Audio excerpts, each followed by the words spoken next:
Selama ini kita sering membahas tentang ta'aruf. Nah, sebenarnya bagaimana ta'aruf itu? Ta'aruf yang benar itu seperti apa kira-kira? Oke, ini ya anak-anak muda ini ya, ta'aruf, hijrah gitu ya. Padahal sebenarnya ya ta'aruf tuh ya bahasa yang anak umum ya, pacaran lah gitu atau jadian lah gitu ya. Nah, ini gimana nih di dalam Islam ya? Untuk ta'aruf ini boleh nggak sih? Kalau boleh seperti apa gitu ya?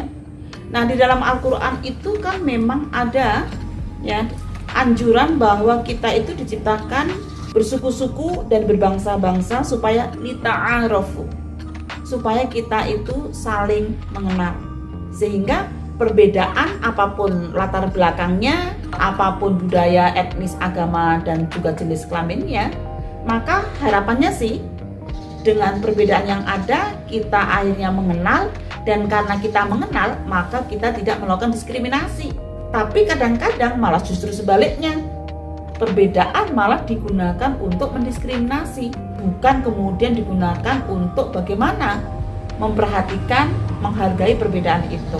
Nah, terkait dengan ta'aruf itu tadi ya, li ta'arufu ya, biasanya sih ini sebuah konsep yang ditujukan untuk bagaimana seseorang itu mengenal satu dengan yang lain, tapi utamanya antara laki-laki perempuan yang mau jadian atau mau jadi suami istri gitu, ta'aruf dulu gitu kan. Maka seperti apa gitu ya? Karena begini ya, data menunjukkan ya, di Komnas Perempuan Catahu yang terakhir pun tahun 2024, kekerasan dalam pacaran itu tinggi, kekerasan mantan pacar itu juga tinggi. Artinya apa? Ya, pacaran itu salah satu perilaku yang beresiko kalau memang relasinya tidak sehat, sehingga sering disebut dengan toxic relationship, relasi yang beracun. Tapi tidak semua aktivitas ta'aruf, aktivitas pacaran itu selalu buruk, enggak, asal dia menyadari tentang prinsip-prinsip relasi yang sehat, ya insya Allah akan mempunyai relasi yang sehat. Nah, pertanyaannya adalah gimana sih untuk memastikan nih supaya ta'arufnya itu tidak jadi toksik, tapi ta'aruf yang sehat. Di beberapa konten saya yang sebelumnya pernah saya sampaikan ya, yaitu ta'aruf pakai rukun Islam. Gimana ya ta'aruf pakai rukun Islam itu? Ya, ta'aruf pakai rukun Islam itu yang pertama apa? Syahadat toh. Ya, syahadat itu apa?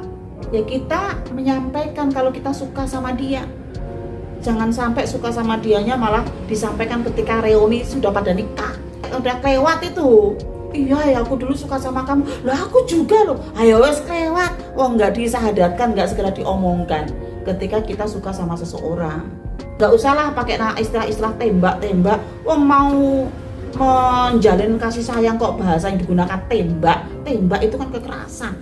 Ya sudah menyampaikan apa itu suasana rasa hati gitu ya kepada seseorang itu gitu. Nah, syahadat. Yang kedua apa? Sholat. Ya betul ya. Sholat ya. Sholat itu apa? Sholat itu kan mendekatkan diri kepada Tuhan.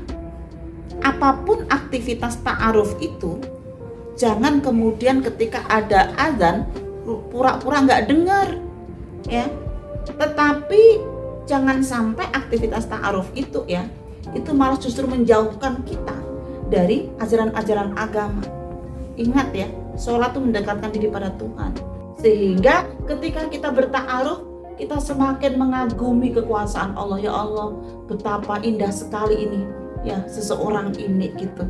Sangat senang sekali ya kau telah memperkenalkan aku dengan si dia misalnya, sehingga semakin bersyukur kepada Allah. Ya kan, itu sholat. Nah, yang ketiga adalah apa?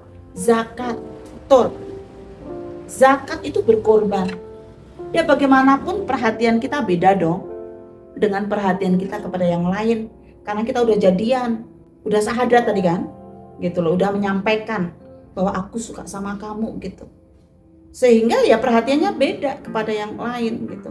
Tapi seperhatian yang bisa kita lakukan, tetap dia bukan suami, bukan istri kamu. Nggak usah kemudian berkorban jiwa raga sampai yang seharusnya tidak dilakukan ya, kayak seperti hubungan suami istri, ya enggak lah begitu loh ya. Karena itu berhubungan dengan rukun Islam yang keempat, apa itu? Puasa. Puasa itu apa artinya? Menahan diri. tahan dulu. Kita memberikan perhatian dia lebih daripada yang lain, oke, tapi tahan dulu, dia bukan suami, bukan istri kamu.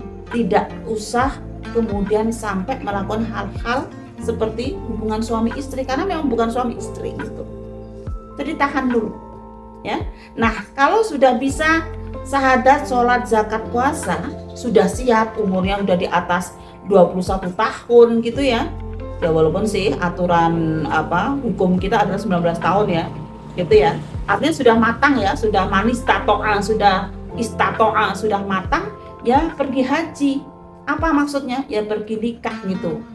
Ya, haji itu gitu. Nah, itu ya ta'aruf pakai rukun Islam, sehingga harapannya kita akan mempunyai relasi yang tidak beresiko, tapi relasi yang memang bisa saling menguatkan ya, relasi yang bisa saling memotivasi gitu ya. Jangan sampai nih gara-gara kita nggak pakai rukun Islam di dalam ta'arufnya, sehingga kita terjebak kepada relasi yang toksik, yang tidak sehat, bahkan merentankan. Saya ingin menyarankan ya, utamanya perempuan ya, karena relasi-relasi yang toksik, relasi-relasi yang beresiko, kalau sampai mohon maaf kebablasan, yang kemudian sampai melakukan hal-hal seperti suami istri gitu ya, maka dampak terburuk itu diterima atau dihadapi oleh perempuan. Laki-laki mungkin hanya merasa berdosa, tapi dia tidak ada trace atau jejak karena perbuatan itu. Tapi kalau perempuan selain sudah merasa berdosa, tapi bisa juga kemudian mengemban janin yang ada di dalam kandungan. Karena itu harus hati-hati ya terkait dengan relasi yang beresiko ini. Namun demikian penting juga sih ya, beberapa waktu yang lalu saya juga ditanya, gimana nih kalau terjadi hubungan pacaran ya, tapi kemudian ada kekerasan seksual di situ yang menyebabkan si perempuannya hamil. Nah, di dalam banyak kebijakan di sekolah itu sering dikeluarkan. Kalau sering dikeluarkan, lalu otomatis dia akses untuk pendidikan jadinya terhambat. Kalau sudah seperti itu, ya kemudian dia akan mengalami pemiskinan yang sistematik. Karena itu sekarang LPSK sedang menggalakkan bagaimana adanya ganti rugi yang diberikan kepada perempuan korban kekerasan pada saat pacaran itu, sehingga ada pemulihan dan korban perempuannya dia bisa kembali untuk menikmati hak-hak pendidikannya, tidak kemudian terjerumus kepada kemiskinan yang sistematis. Teman-teman, kalau yang mau ta'aruf pakai rukun Islam ya, jangan lupa ya, supaya relasi kita diberkahi oleh Allah dan juga kita bisa sampai kepada pernikahan yang menjadikan kita kebahagiaan, ketenangan dan kesakinah. Begitu Mbak Retno. Oke, terima kasih.